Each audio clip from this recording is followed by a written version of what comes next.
Namaste, bonjour, hello. Je m'appelle Lakshika et aujourd'hui je suis avec Joyce et Sarah. Aujourd'hui on a parlé à propos de l'autonomisation des jeunes et j'espère que vous pouvez apprendre quelque chose et s'amuser. Hello, my name is Lakshika. I am 19 years old. I am the youth ambassador of AWOW. Today we have with us Joyce and Sarah.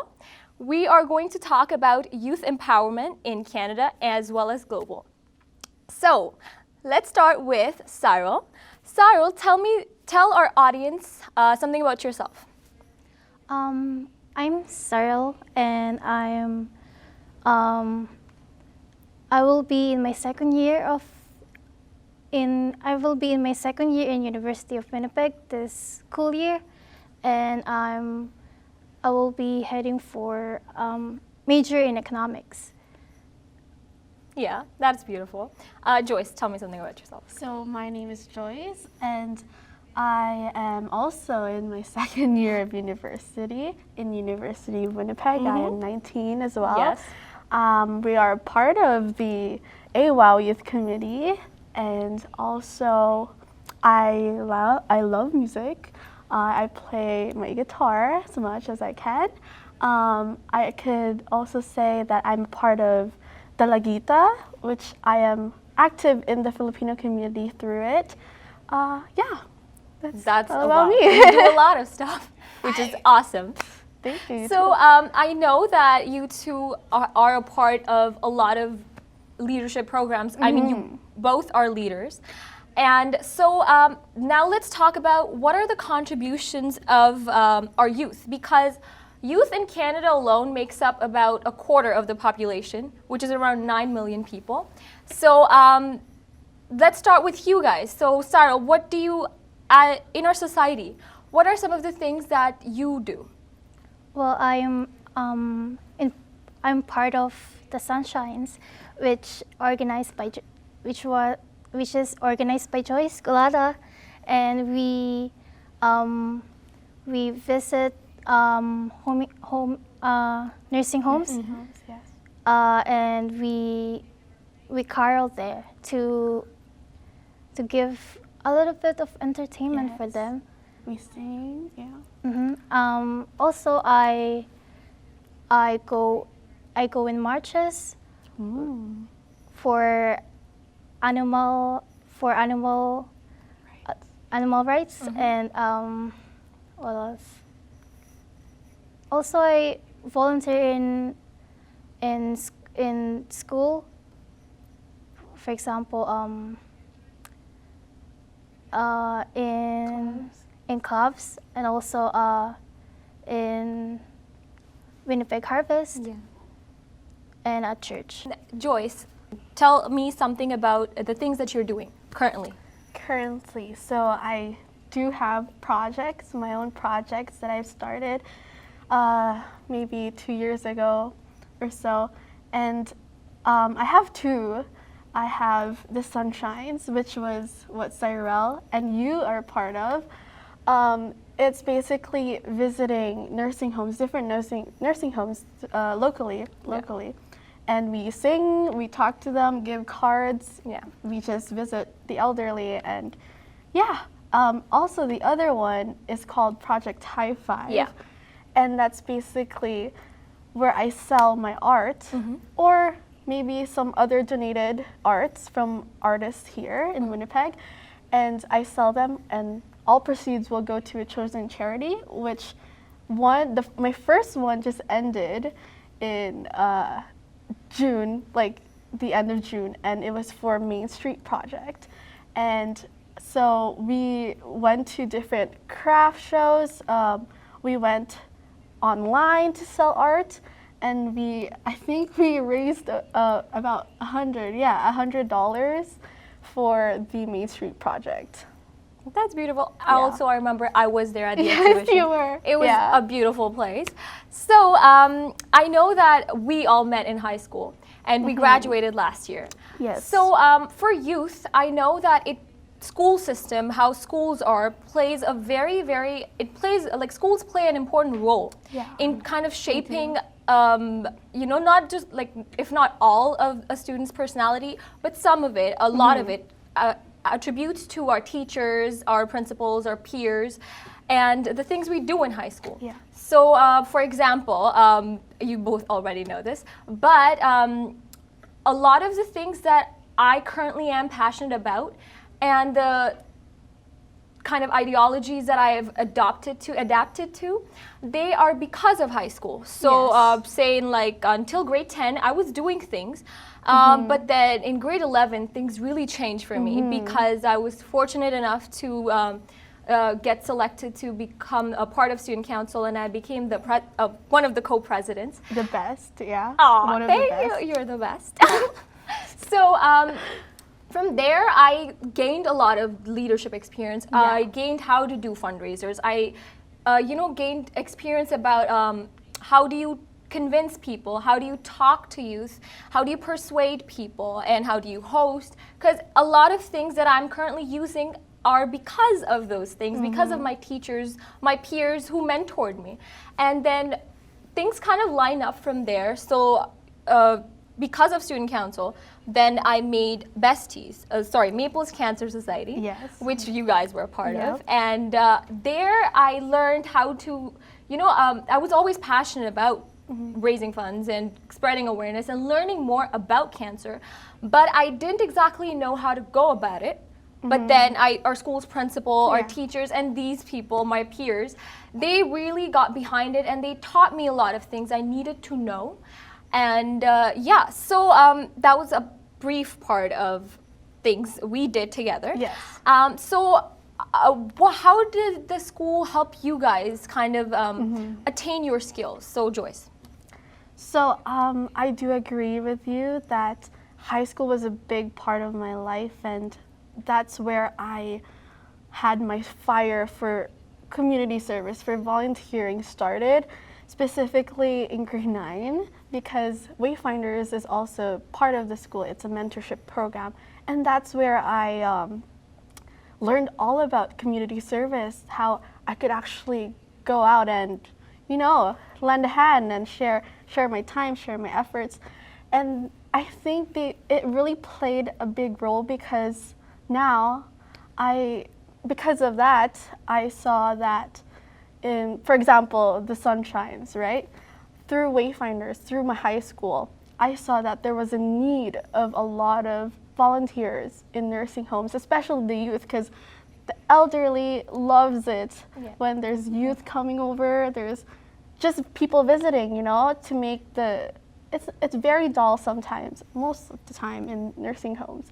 And when they see not so familiar faces, it's very exciting for them. So that led me to start my own project, and that led me to also share it with my peers, raise awareness about it. Also meet other people, meet new people, especially through the ones that I learned in high school. That led me to meeting amazing people, beautiful people inside out. And I'm very thankful for that because it's a big part of me that I carry still in my. Yeah. Totally, I totally agree with you. Cyril. Yeah, I think it played a big role because for me, I've always wanted to help, but I didn't know how. So the school and the clubs and the Maples Cancer Society, they gave the students opportunities to help and fundraise. So I think it really helped me. Yeah. Of course, in school we have teachers, principals, peers. One thing that's also very important, because these are the people we spend, if not all, but most of our time with, and those are our peers. So, and also I know that had these people and the people who are not here with me, my peers, had they not been there to support the things I wanted to do with them, then, because they say that one person can't do a lot, but then if they kind of join forces, then we can achieve a lot more. Yeah. And so, and in terms of that, it's not just, and when we talk about peers, I noticed that in our high school, it's also an issue, I guess, because not everywhere's not always rainbows and sunshines. And so one of the things that we kind of noticed was that say we had commons, right, where we ate lunch. Yes. And one day it just struck me that I was just walking by and I noticed that there was this wall which you couldn't see, but it was there. For between like students with special needs and students. And it was it made me sad because there were just these tables. Yeah. And so because of that, we started besties. And so I remember, I think the first kind of people that I talked to were these people, and like Joyce and Sarah, and I was like, this is what I want to do, and you guys were really supportive, and you're like, well, whatever you need, or they're like, we'll help you and we'll get this started.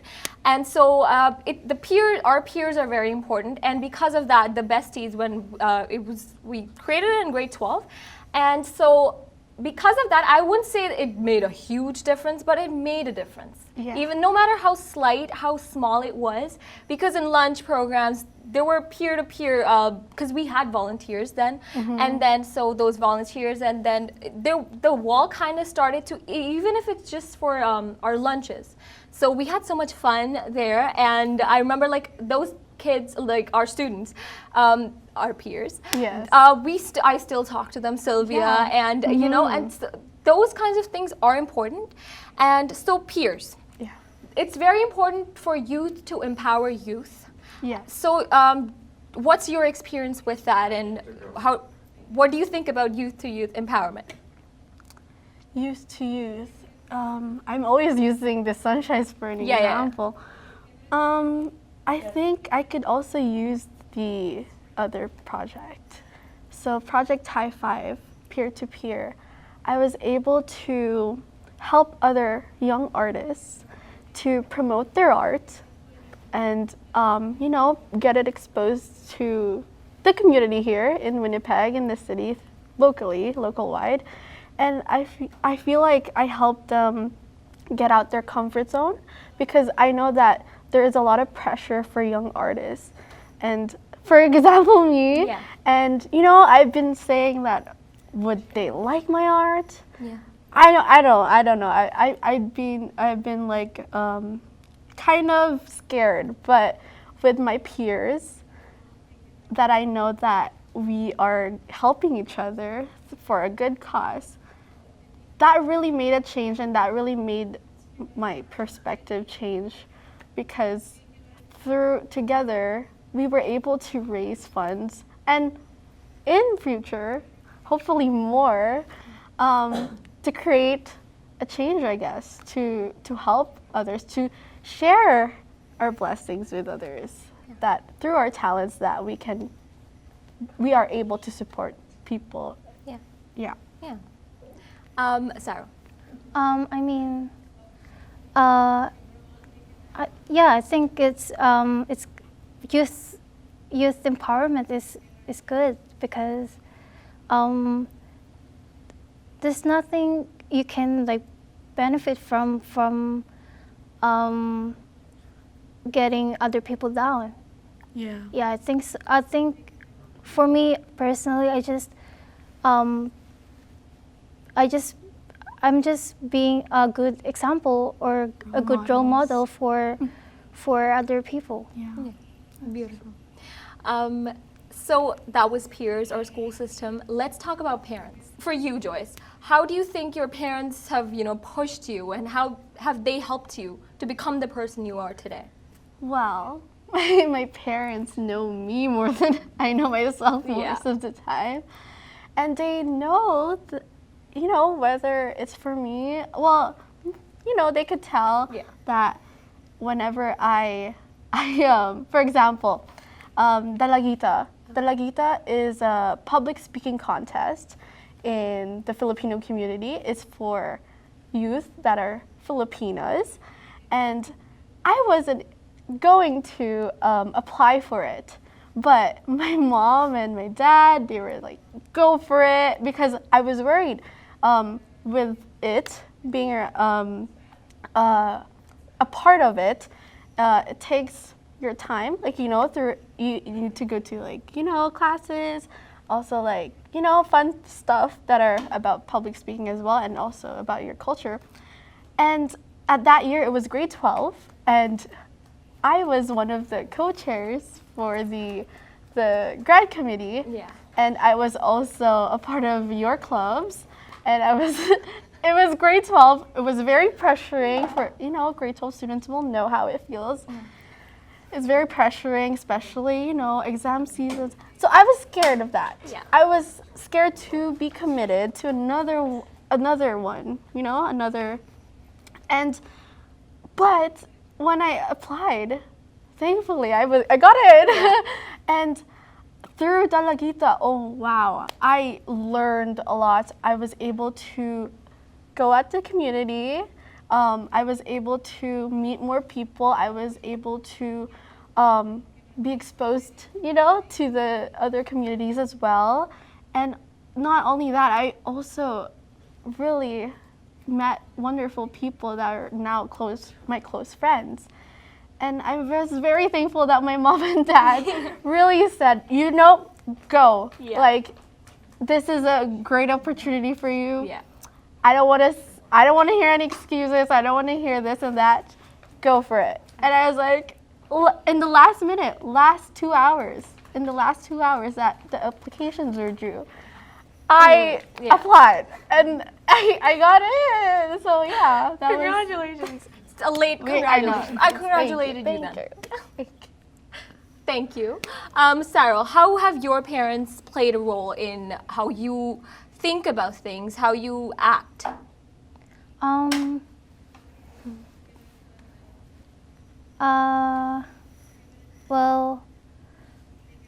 Well, I learned what to do and what not to do. Yeah, the right and wrongs. The right and wrong, and then,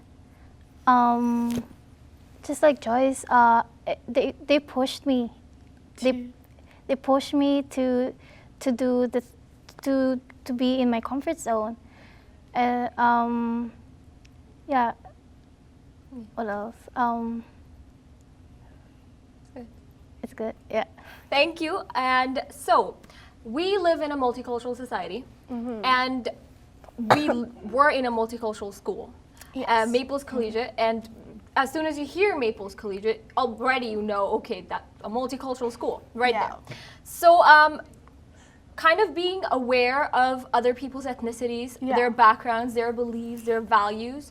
It seems like a lot that, but then when you learn things, you grow yourself as an individual. Yes. Things you learn. And so, in terms of that, how important do you think living in a multicultural society is for youth? Because, I mean, I read in the Canadian statistics that 75% of youth, students, not just students, but of course people who are part of youth, said that, you know, they have a friend from at least one another ethnic background. And I feel like we live in such a beautiful time that we get to say that this person I know is actually from all the way over, and I am from all the way over, and I come here and I make friends. So how important do you think it is for youth today to live in this kind of society? I think it's very wonderful, especially from my experience. I was born in the Philippines, so I grew up there until I was grade 2. I moved here, and that was really a major change. And I saw how here I had classmates from all over the world, and that was really, it was a wonderful experience because I met lovely people, and I got to learn their language. I got to learn their cultures. I got to learn, you know, like necessary things I wouldn't know because I wasn't exposed as much in the beginning. But I think it's really a wonderful thing to have multiculturalism now, because looking now, wow, I love the diversity in schools. And because for example, I heard from one of the teachers in Maples that our year, our generation, were really diverse compared to the past, especially Maples, right? Maples apparently weren't as diverse, but they were proud that in our year, we were really diverse, and they were shocked that we're all going along with each other. We're going, we're being friends with each other. And I think that's really beautiful to see different cultures, to see different races, to see different ethnic backgrounds being best friends, being friends, being mentors with each other, being, learning from each other. I think that's wonderful. What issues do you think our youth is currently facing? Yeah. So let's start off. I think right now in this generation, it's very fast paced. Yeah. So what I'm feeling right now, maybe others as well, is that getting out of high school, a lot of pressure are on youth to either go into university or to go into college. I did feel that, and yeah, it's okay for the youth to at least know that it's, we have our own time, we have our own time phrase, so, we don't have to rush and get a degree or take your time, That's what I always say to myself as well. And I think sharing this would also help someone or youth there to, hear it. Yeah. Take your time is a good way of thinking, because it can be really pressuring for those who just got out of high school. How important do you think it is to connect youth to each other through media platforms such as Multicultural?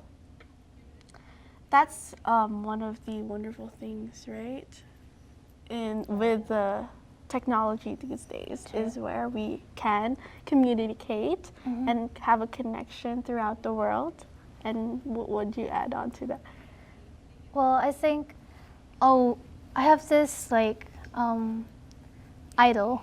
Oh. Well, his name is Eugene Liang, and he's in one of the Try Guys in YouTube, and he's using his platform to help LGBTQ kids to their journey, for their for his project, the Trevor project, and I think it's a good way to use social media. So I think that's a very good example. Yeah, it has its pros and cons, and especially one of the pros is connecting with each other, especially the youth, is like Multicultural is doing. And I think that it's spreading awareness as well. We could use the technology in good ways as well, not just bad ways, because there are bad ways to consider. And for most of the part, it's mostly good.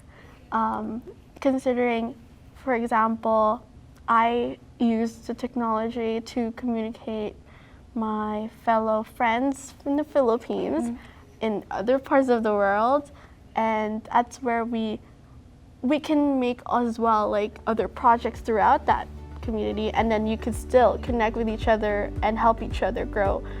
That type of relationship connections are key when you're starting your projects, your own what should I say? Your own awareness campaigns, fundraisers. Yes. Exactly. Yeah. Thank you. Yeah. And so I hope you guys learned something today. You had fun. And once again, thank you, Multicultural and Print It On for sponsoring Multicultural and today's episode. We'll see you next time. Thank you.